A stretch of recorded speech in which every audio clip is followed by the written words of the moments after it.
Hi, I'm Eugene Foo, director for the Walinong Sari short film. Hi, I'm Ahmad and I'm the writer of Walinong Sari.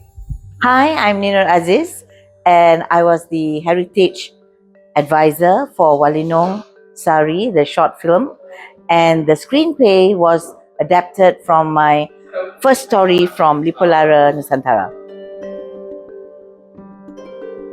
Once a long time ago, I got to know Eugene. And we were working on an animation movie together, and the movie never got made, and it happened again. So I think eventually me and Eugene always had an animation film in our souls that never got to see the light of day. Each story that I write are basically very much visual with a lot of detail, thinking that it will one day make it to film.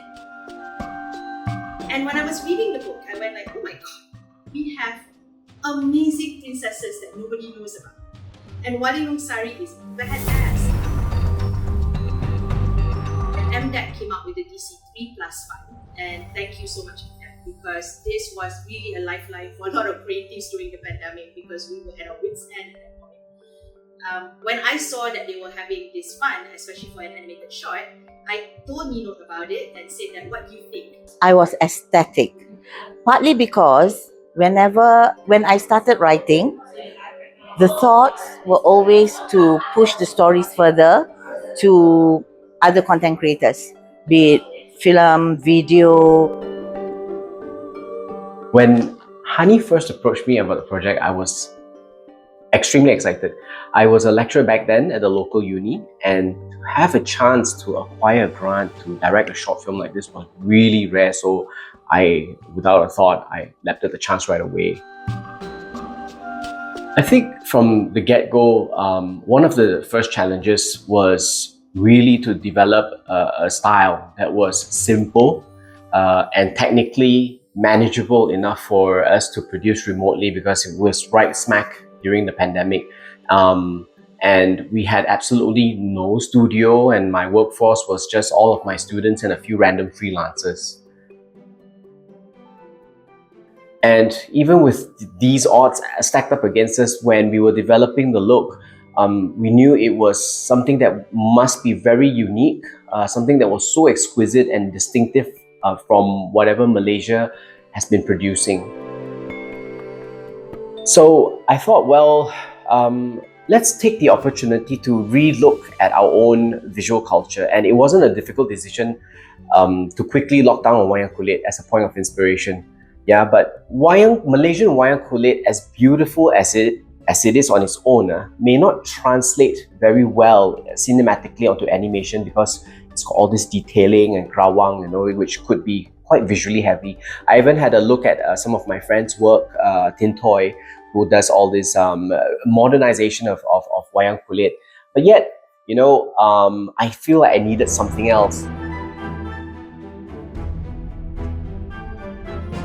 This is where I felt an introduction to the stylistics from the paintings of the late Nanyang artist Cheong Su Ping, just the other part of the puzzle I needed, hence resulting in a sort of almost Javanese wayang kulit. And I know that there are audiences which are so particular about each wayang kulit, where it comes from and all of that, but I truly felt and relish in the idea of viewing ourselves as the Nusantaran region predating colonial times, because this whole idea of nation states of like Malaysia and Indonesia and Singapore, it's a very colonial one.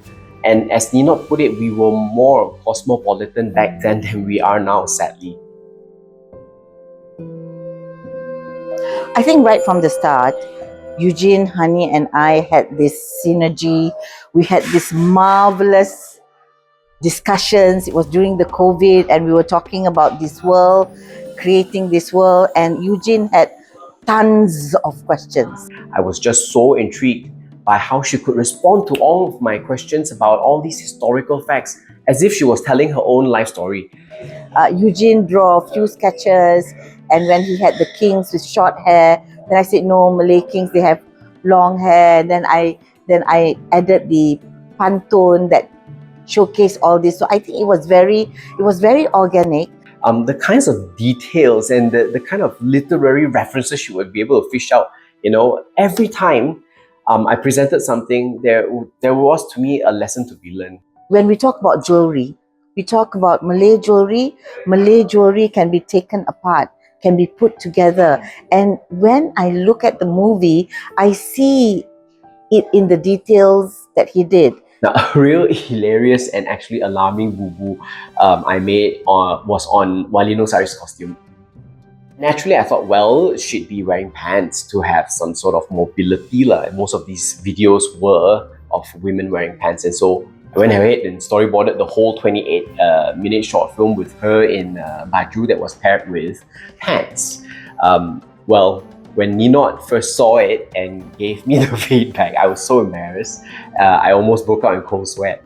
I know very well that is the puteri-puteri way of dressing, and I said, Eugene, this is the Pahang princess. That's not quite how it is. And he was like, oh, how are we going to do this? Because she's supposed to move. And I still remember she sent back a little doodle that she made of how the skirt and the baju pahang could split. Because it wasn't just jahit mati, it wasn't stitched together at the seams, which allowed for a really wide range of movements. And we thankfully did make sure that in the final animation she was dressed as she should be in 3 different colors we had. And another matter with regards to her costume was her mahkota, her crown. So there was a scene where the putri would be swimming, and so I thought naturally she would remove all of her regalia before diving in. But there was another lesson there. But then I relate an old ancient story about Sang Nila Utama when he was crossing the strait to go to Temasek. Then there was a big storm, and the last thing, they threw everything off board, and the last thing that he held to was finally his mahkota. So the lesson in that story is how the mahkota is so important to the Malay kings and princesses.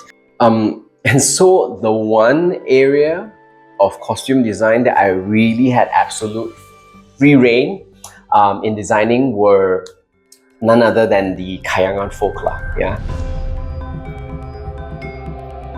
So for Mambang Segara, I wanted designs that represented an avian animal creature.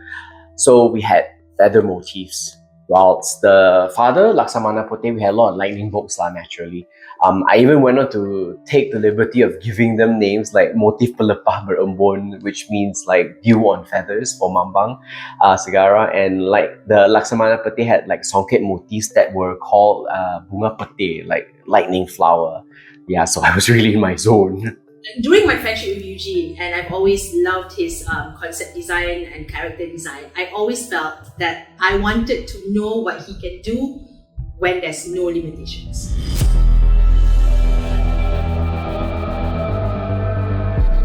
I said, okay, you know what? Because I know you love all these beautiful things, I came up with this idea of the puzzle box. But it also allows him to really go crazy on his own. I sourced a lot of inspiration from a lot of jewel and decorative boxes from that era, because Indrapura was quite, like I said, very cosmopolitan. It was a port bringing in a lot of stuff. When Mambang Segara wants to woo Walinong Sari, to show that he respects the mind, he gives her a puzzle box to kind of figure out. And I think this is where the romance kind of starts. One of the most crucial aspects in art direction for this short film was the use of color. I was very particular about it because I wanted the acts to have a sort of distinctive color scheme. So I drafted the entire color script for the film, and the first portion in the World of Men, I designated very like earthy colors, golds and browns and ochres. which represented their world. And then when Walinong Sari was in despair and, recedes into the forest to be, surrounded by nature, that's where she meets Mamang Segara. Greens were very dominant because I wanted it to kind of reflect the Ibu Belantara, the forest, the mother forest or mother nature, who was there to comfort her, and also represents the mystery of the forest as well. And finally, you would find a lot of blues. Very cool colors would dominate the final act, where we see Walinong Sari encroaching into Mamang Segara's realm. And when Setio, our wonderful colorist, who did an amazing job, had the film spread out across the screen, I was really overjoyed to see how that wonderfully translated across the whole film. All of these fragmented artists working independently, and when it came together, it was just a really amazing feeling. Also, these color schemes were adapted onto the gunungan.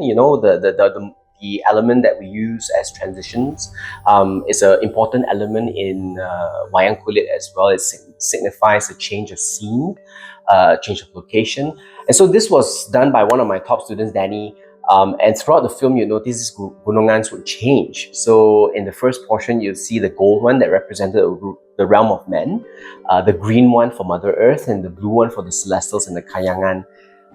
And each one has motifs and designs on it that represented that realm or that place. Walinong Sari was moved.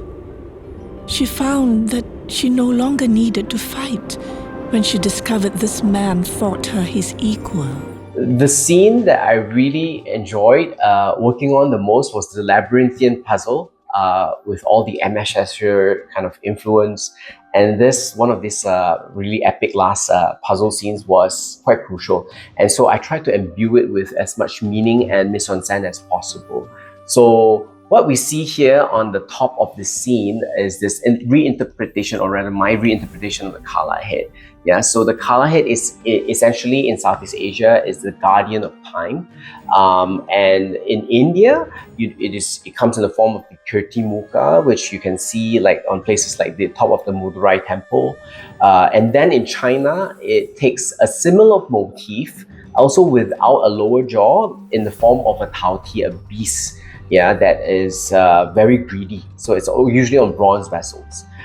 So here it stands before her. She stands before it, and she has to make a decision whether she wants to go back to Indrapura or whether she wants to actually pursue her love.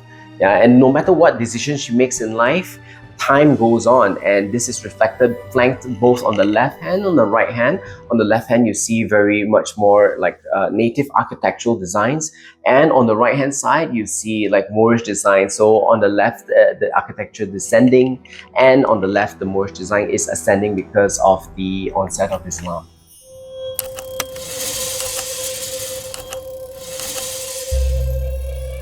Clicking and the whirring of the puzzle box, which is totally Eugene's.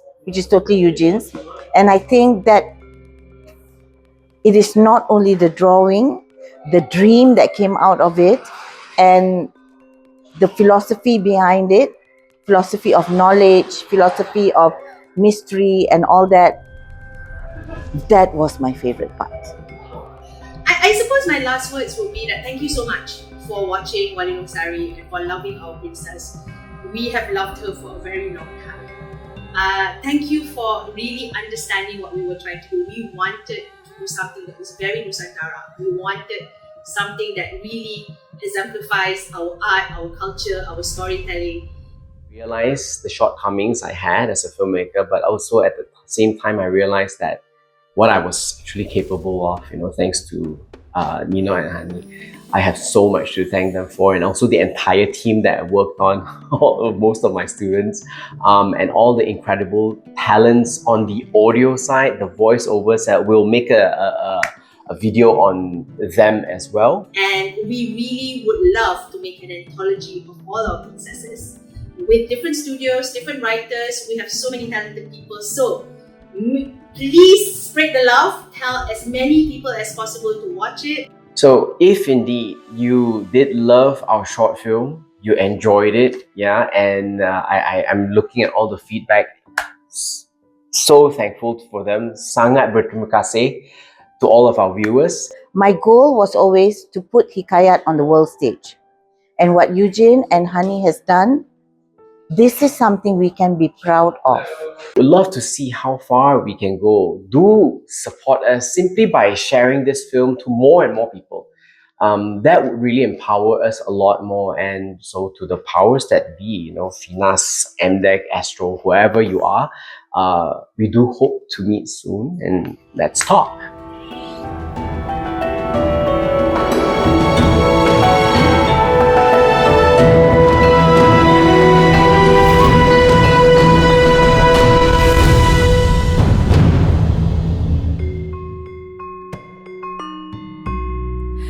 Timang-timang burungku sayang, mari ku timang, mari ku dendang, hati rindu pada Cik Abang.